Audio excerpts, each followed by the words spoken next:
The San Francisco 49ers start this season perfect, 3-0.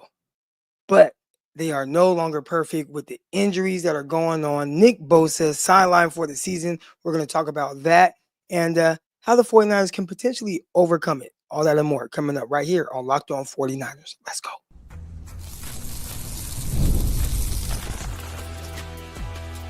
You are Locked On 49ers, your daily San Francisco 49ers podcast, part of the Locked On Podcast Network, your team every day.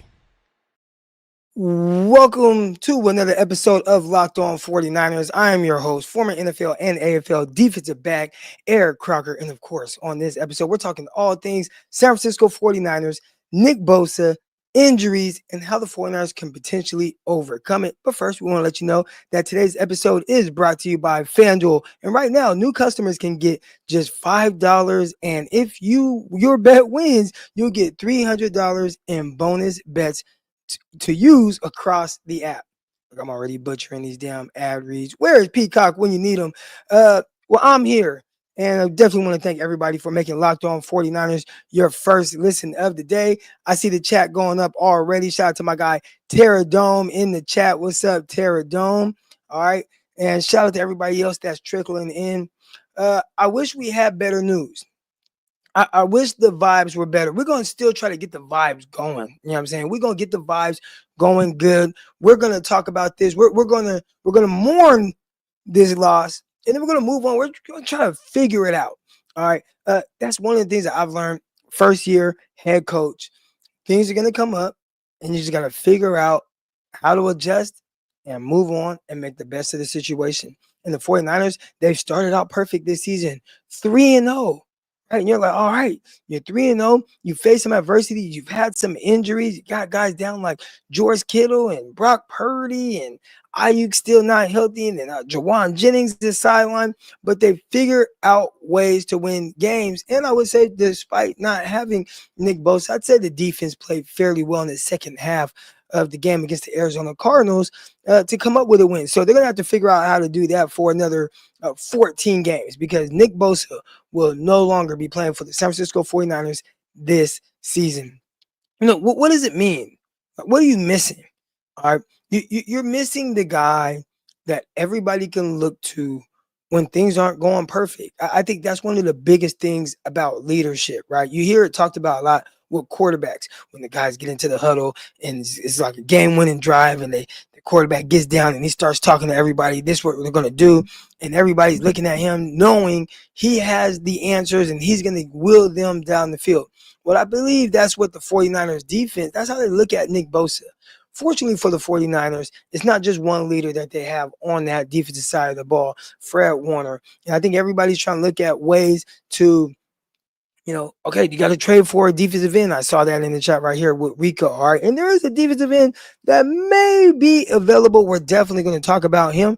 All right. But do they trade for a defensive end?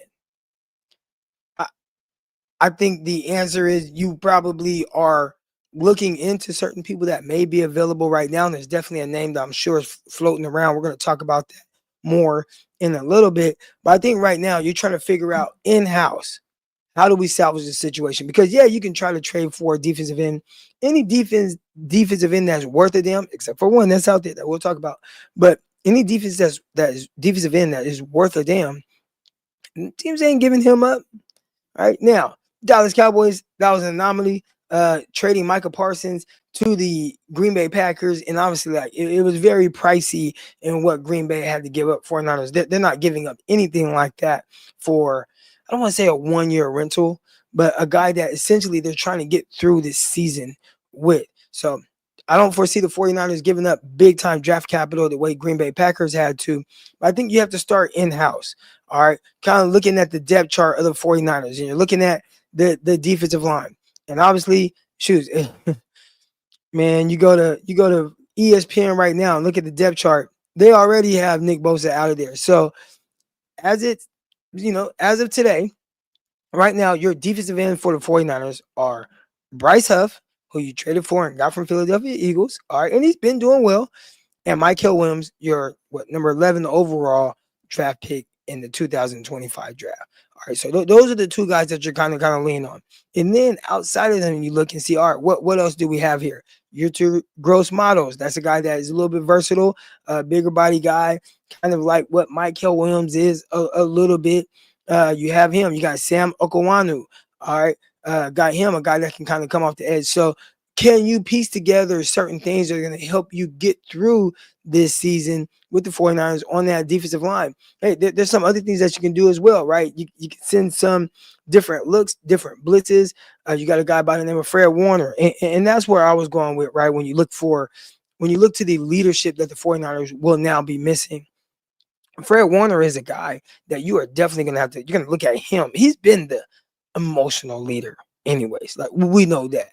But we know Nick Bosa makes those big plays when those big plays are needed. We saw that against the Seattle Seahawks in the red zone there, right? Coming up with like essentially a big kind of sack strip. It kind of bull rushed his guy into the quarterback's lap. All right, either way, he's there to make those big plays when you need it. And as of right now, 49ers are going to have to figure out how the young guy can do it. All right.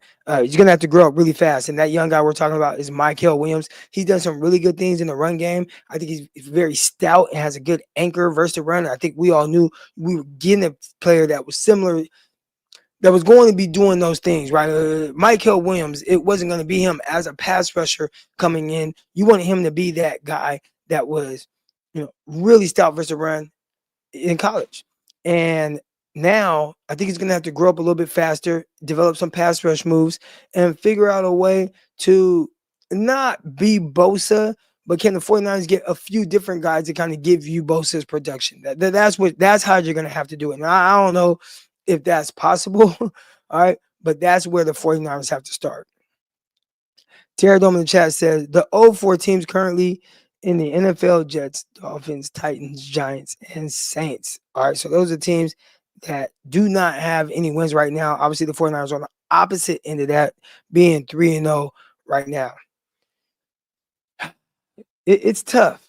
And when I saw that news this morning, my text group chat starts going up. I'm pretty sure a lot of you guys have the group chats and you're texting guys, or you guys are on the social media, you're on X, and everyone sees that news around the same time. And I was thinking about, like, well, this season has started off terrible just with the injuries. And you're going to start getting some guys trickling back on the opposite side of the ball. But man, if there's one thing, it's a gift and a curse for the 49ers. Their schedule will keep them in this. Now, I know what people are saying. Oh, you never know with the schedule, and teams change. We just saw the Bears beat up on the Dallas Cowboys. I never thought I'd see that, right? But ultimately, it's a favorable schedule the way it's kind of played out. I think it played out that way for the 49ers. Week 2 against the Saints. I think week 3 with Arizona, you always got those, divisional games. But week 4, Jacksonville Jaguars, right? Like, when you think of kind of those games and what the 49ers are facing, I mean, I watched the Houston Texans. They're going to face them in a little bit. Not scared. The Colts look a little bit better, right, with Daniel Jones. But, man, I think the schedule makes it to where it kind of softens the blow of this injury a little bit, but it definitely evens the playing field. Hell, I think everything kind of evens the playing field for the 49ers at this point. I was on the post-game show with Triple E, and we were talking about the 49ers kind of not as a trap game, but it was kind of by Dwayne Board. He kind of mentioned it. He was like, oh, you don't want to overlook the Jaguars, and kind of alluded to it as more of a trap game. I'm like, I don't think anybody's a trap game for the 49ers at this point. Maybe if they had all their guns, right? Maybe if they had, Brandon Ayuk and Jawan Jennings and the best version of Christian McCaffrey, or one that we saw. I still think he's kind of still recovering from some of the injuries, but, Brock Purdy, and we'll see if he's healthy enough to play. I believe he will. But when you have everybody, George Kittle, you have everyone, and you want to call a game a trap game, I get it. But right now, the 49ers, I mean, they are playing almost with one hand tied behind their back, trying to figure out how to win these games. When we come back on the other side, I'm going to tell you exactly how the 49ers are going to win this game, but it's not going to be easy. All right, so that's coming up next.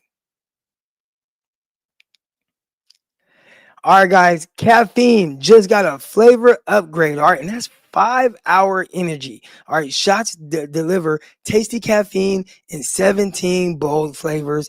Each 2 ounce shot packs with the caffeine and premium 12-ounce cup of coffee. All right, plus B vitamins and nutrients with zero sugar and no crashes, which that's what I love most about it. All right. The other thing I really love about it is it's very portable. You got this big taste in this tiny shot, and you can take it anywhere and get the boost that you need. All right. I know for me, especially on days when I'm coaching high school football, right? We got game day. I'm up at the school from about 7:30 a.m.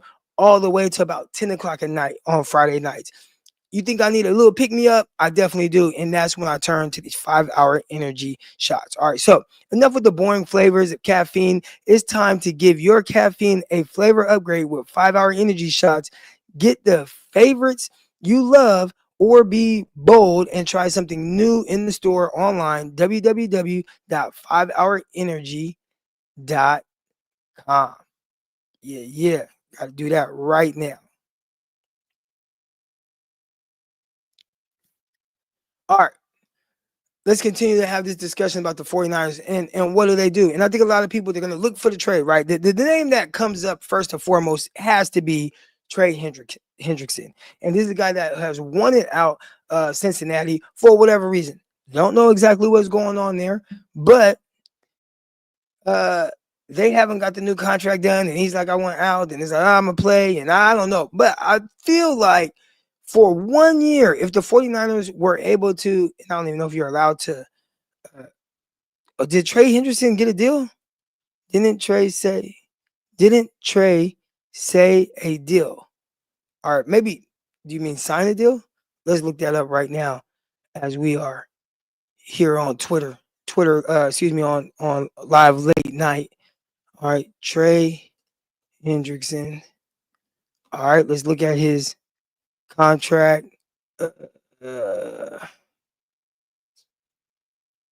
Contract. All right, he agreed to restructure his Cincinnati Bengals contract August 2025. Yep, so he's off the table. So I don't even know what you do. Yes, he did get it. He did get a deal done. All right, he did get a deal done. So no Trey Hendrickson. So you kind of stuck right now. Here's where you make it up. You have to make it up offensively. And right now, guys are going to start trickling back offensively for the 49ers. All right. So going to get an edge rusher that's going to, really be able to get after the quarterback and pick up some of the production from Nick Bosa. Yeah. You're just not going to get that right now. Your offense has to figure out how to pick up the slack. So Nick Bosa coming back. We know the toe probably not 100%, but is he good enough to play right now? All right, he come back.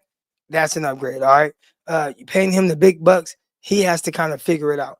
Juwan Jennings, what's that? He got the shoulder going on. He got the ankle going on. He has all these different things going on right now. But with Juwan Jennings, can he help step in right now and step up? All right. I love what I'm seeing from Ricky Pearsall. Year 2, he's looking like he's ready to go. And I was kind of expecting this because, and maybe not to the extent of what we saw game 3, but Kyle Shanahan alluded to the professional that he is. He talked about that last year, just his attention to detail, how locked in, how focused he was. So, he's going to get it down year 2. He's going to have a big year. So we're seeing that. Eventually you get Brandon Ayuk back. Eventually you get George Kittle back. Eventually, hopefully, if they're doing treatment around the clock, we see an even better version of Christian McCaffrey. So you kind of look at all of those guys right there, and that's how you make up the loss of Nick Bosa. Because you can't replace him defensively. There's nothing you can do. You can have Michael Williams get 8 sacks and even then that would be the most that he's ever gotten in a single season. Alfred Collins can bring in a couple sacks. That would be the most he's ever gotten in the season. CJ West, same thing.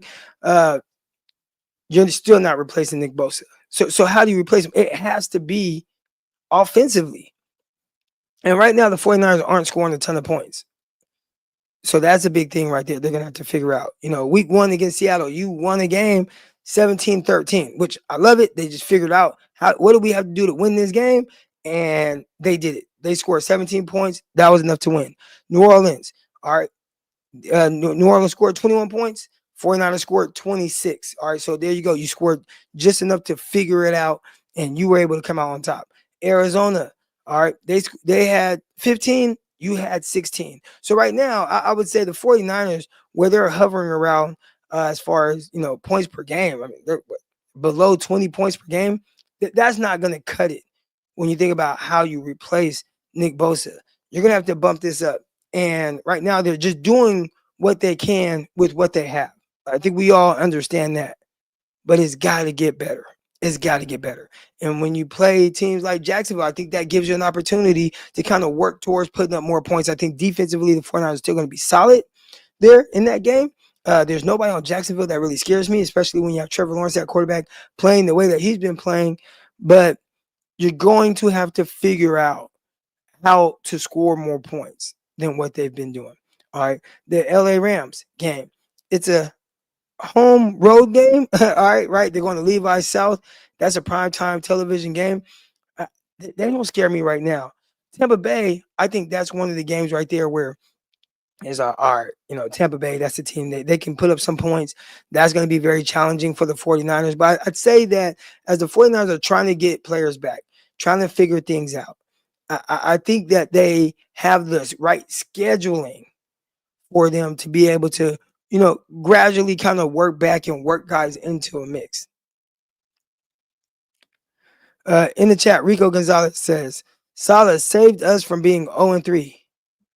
Not just Saleh, right? Yes, Saleh did a great job of the 49, like put him in a position to where our offense, now can you just go do enough? And then the offense, I believe, did enough. So there, there's a little back and forth, a little hand in hand, but they are winning games currently that they didn't win in 2024. All right, you look at the schedule there. I mean, week 2, you lose to Minnesota 23-17. I think this year, I think they do just enough to try to pull that game out. The Rams game, you had an opportunity, right? You lost 27-24. You got to, you do enough to figure that out. Arizona, they lost 24-23. There were a lot of these games where it really felt like the 49ers kind of had a chance up until late in the season. Once it kind of got late, a lot of guys were really out. It was really getting away from them then. But I think as of right now, yes, I love the contributions that Robert Saleh has made, and I think it's very clear and evident. I guess when you talk about replacing Nick Bosa, it might be Robert Saleh, not replacing Bosa, but him figuring out different ways to really get things going defensively and being more creative than he already has been to make sure that these teams aren't able to put up a ton of points. KP in the chat says, offense, defense have to pick up the slack. I agree with Croc, especially when they get everyone back. Rini in the chat says, how do people in here feel about Kyle Shanahan? Do majority of people like or dislike him? Or is it 50-50-ish? I would say I hope most people really like him. I think Kyle Shanahan has done a terrific job. He's done a terrific job. The hit and miss seasons are tough, but more times than not, it's because of situations like this where you're just decimated by injuries. And as of right now, at least with the injuries they've dealt with to this point, and it's a huge blow losing Nick Bosa, he has done a really good job of just figuring it out, like just figuring out how to squeak out with the win. And as a head coach, you're responsible for everything. I know we like to think, oh, he's just in charge of the defense, the offense. You're in charge of everything. You kind of set the game flow. You said, okay, we're going to punt or we're going to go for it. Speaking of go for it, did you guys see how aggressive the big guy was in Detroit? Watching that Monday Night Football game tonight, going for it, 4th and 2, midfield, up 7 points. Does Kyle go for it? Is Kyle that aggressive? Dan Campbell was super aggressive with that, and it won them the game. So it didn't win them a game in the conference championship game against 49ers. So we got Jam 18, injured, plagued for years. That might be one of Kyle's biggest downfalls. But I don't think that's a Kyle thing because you go back. I mean, those were some of the things that were happening with Jim Harbaugh as well. KP says, I mess with Kyle. Can't believe some Niner fans want him gone. Yeah, I'm not one of those. I think there was a point where I felt like, should he be on like the hot seat? Like there were some certain decisions and whatnot, but ultimately, man, he's a good football coach. He's a good head coach, and he does well with what he has. And I think we're seeing that right now. All right, you guys, we're gonna have to continue to do well with what we have, and right now, you guys have me. So coming up, we're gonna discuss more and answer some questions about your thoughts on the current San Francisco 49ers.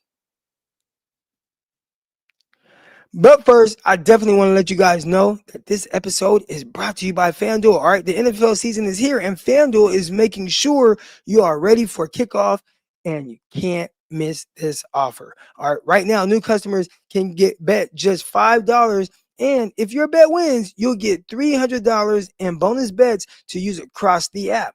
All right, I love using FanDuel. It's super easy, it's fun, it's fast, it's efficient, and I really like the look of the new app as well. All right, it makes every game even more exciting. Tonight, I got in late from to watch Monday Night Football. I have football practice, but guess what I was doing as I was leaving the game? I'm on FanDuel trying to see, okay, what players do I like for the second half? What plays do I like, and what do I want to do here? All right, and then I got home, watched the game, and that made the game even more exciting for me. All right, it's quick, it's easy, and the best way to add a little bit more energy to your Sunday. So, are you ready to play football? Download the FanDuel app now by visiting FanDuel.com to get started. That's FanDuel.com to place your first $5 bet. All right.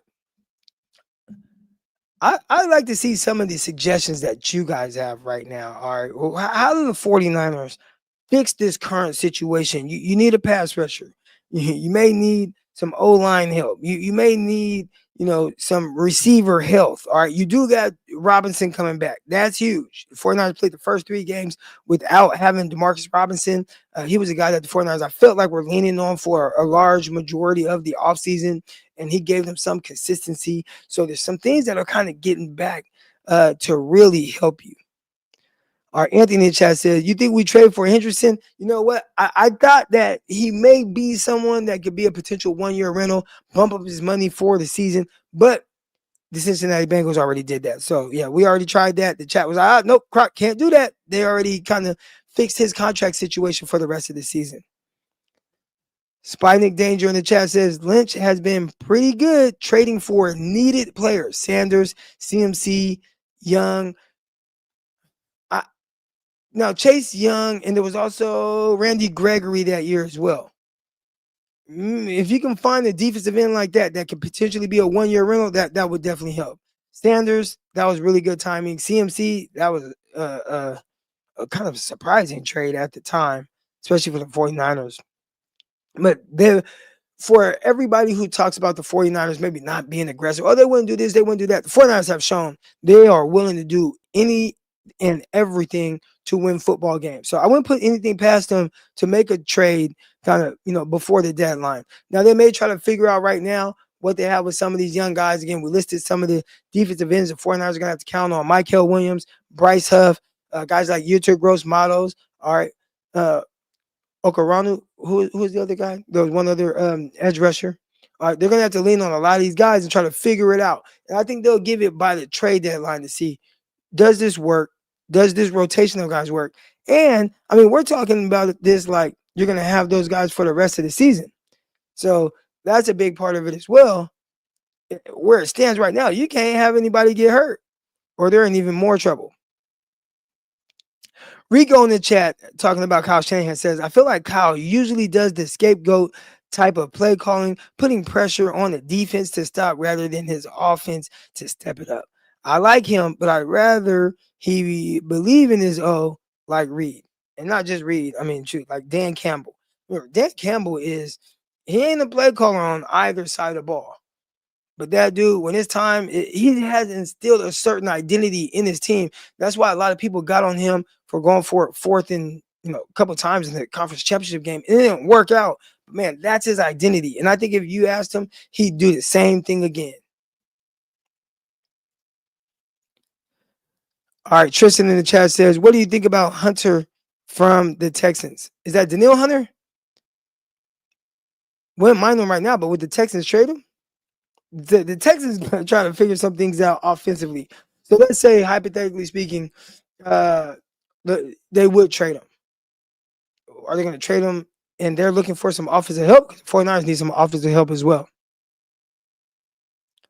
Ruben in the chat says, yeah, I doubt they trade Hunter. And is that Daniil Hunter? Just so we're clarifying. All right. Lil Lean in the chat says, we hurt ourselves on offense with throwing interceptions at the wrong time, which causes our defense to bail us out. We need mistake-free football on offense and stop playing so dang conservative. I think the things that you're saying right now are ideal. I think that's what we all want, right? Like, hey, don't throw interceptions at the wrong time. Offense, stop playing so conservative. But I think ultimately there's no more times than not, right? There's just not the perfect game. So you have to figure out within whatever flaws happen in the game, how do you figure out a way to come away with a W? I don't think the 49ers were far from perfect against the Cardinals. They had a late interception in the fourth quarter. They had a safety in the fourth quarter, which I'm still confused. Was it safety? Was it not? I'm still confused with that. But you're throwing an interception that's taking points off the board because you're getting in, driving to get in field goal range. You get the safety. You're adding points to them, right? So, but you figured it out, and that's what football is about. You can look at the Super Bowl, and I remember in this Super Bowl against the Kansas City Chiefs, you had Christian McCaffrey fumble early in the game. Well, after the fumble, and maybe there's a drop here and there, whatever it is, you still have so many opportunities to right some of the wrongs that happened. So I agree with you, Lil Lean. All right. Hey, play mistake-free football. Everybody wants to play mistake-free football. But a lot of times those mistakes, they're just going to happen. So what do you do to overcome it? And I think right now, with some of the things that the 49ers have done, right, the Seattle Seahawks game, Brock threw multiple interceptions. The 49ers, they overcame it. They just figured out a way. Brock figured out a way. I don't think the 49ers were perfect against the Saints. They figured out a way. They dang sure were not perfect against the Arizona Cardinals. And they figured out a way. I think that's what football is more so about. But if you want to point to little things they can do better, I think Anthony right here in the chat is spot on. What's up with the red zone offense? We are always relying on the kicker. The 49ers red zone offense is not good. Now, again, I think that Christian McCaffrey, maybe not 100% healthy right now. George Kittle, not out there. Brandon Ayuk, not out there. Juwan Jennings, not out there. So a lot of the guys that you would count on to, really improve or make your red zone more efficient, like they're just not there. So you got to figure it out. Of course, that's my big thing, man. You got to figure it out. But I'm not gonna lie, it is more difficult, right? Shoot, Brock Purdy, not out there. And he's a guy that helps you in the red zone because he makes plays with his legs. Emiliano in the chat says, Brock figured out a way that game by everyone allowing Darnold to be Darnold. I don't want to be too hard on Darnold in that situation because it wasn't his fault that his right tackle got pushed right into his lap as he's trying to go and throw the ball. So I guess we could blame him, but I have a hard time putting that on Sam Darnold. Shoot, he drove them down the field. He threw some good passes too. That one down the left sideline to Jackson Smith and Jigma, that was a beauty. And then he drops back to throw the ball, and the tackle gets pushed into his lap because Nick Bosa. That's just unfortunate. That's unfortunate for Sam Darnold. I thought he, down the stretch, was doing decent. So no one knows why we always have injuries. This is by Ruben in the chat, by the way. So no one knows why we always have injuries. We're going with is just an unfortunate event. It is tough, Ruben. I think we all want answers. I think we all want to know why the 49ers are having the injuries to the extent that they just consistently have. Like, why is that? And truth be told, I don't know, man. I mean, they've changed training staffs. I feel like they're trying a bunch of different things and just things working. Nothing. Like, I also don't know. Nick Bosa is someone who takes care of his body just as good, if not better than everybody, right? Second time he's torn his ACL. A guy that takes care of his body at an all-time high level. So it almost feels like it's more unfortunate. If there is a way to prevent torn ACLs, I mean, shoot, let me know, and I'll make a lot of money telling these teams what they need to be doing. That's 3 ACL tears now for Nick Bosa, going back to high school football, and then obviously 2 times now in the NFL. KP in the chat says, O-line is trash. We can't punch it in. I think that can be an issue as well.